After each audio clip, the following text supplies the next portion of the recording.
اعوذ باللہ من الشیطان الرجیم بسم اللہ الرحمن الرحیم۔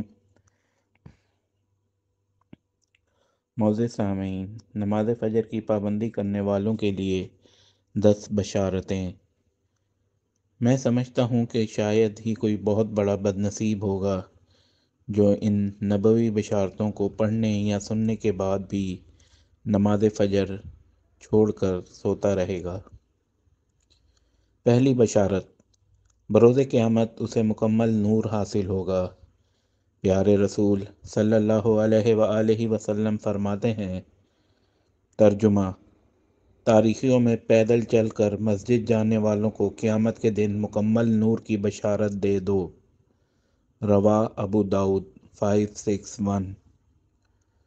دوسری بشارت، فجر کی سنت موقدہ دنیا و مافیہ سے افضل اور بہتر ہے، تو پھر فجر کی فرض نمازوں کی کیا فضیلت ہوگی۔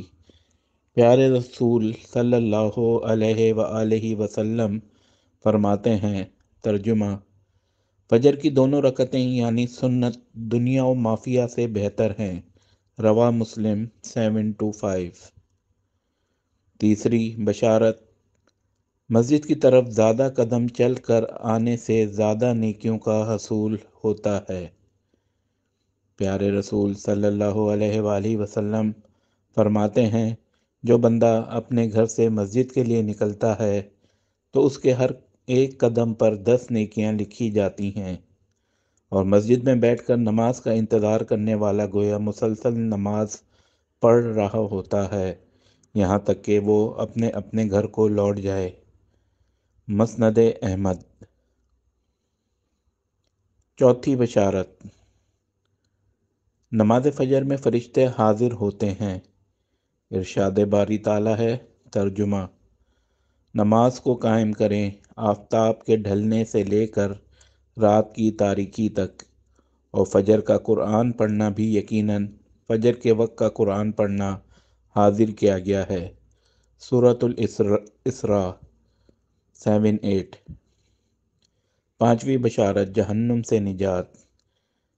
ہمارے آقا پیارے رسول صلی اللہ علیہ وآلہ وسلم فرماتے ہیں، ترجمہ: وہ شخص ہرگز جہنم میں نہیں جائے گا جو طلوع آفتاب سے پہلے اور غروب آفتاب سے پہلے نماز پڑھے، یعنی فجر اور عصر کی نماز۔ صحیح مسلم 634۔ چھٹی بشارت، اللہ تعالیٰ سبحانہ و تعالیٰ کا دیدار۔ جریر بن عبداللہ رضی اللہ تعالی عنہ فرماتے ہیں، ہم نبی کریم صلی اللہ علیہ وآلہ وسلم کی خدمت میں حاضر تھے۔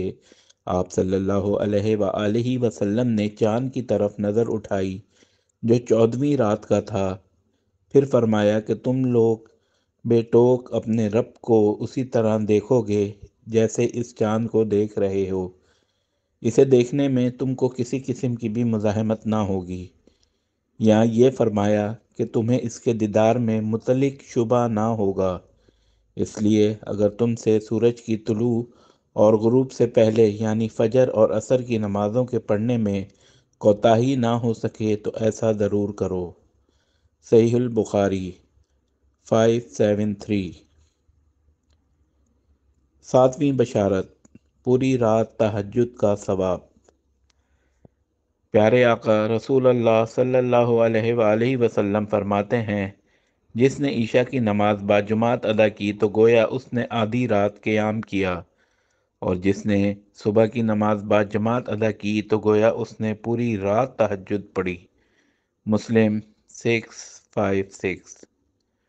آٹھویں بشارت، فرشتوں کی دعا۔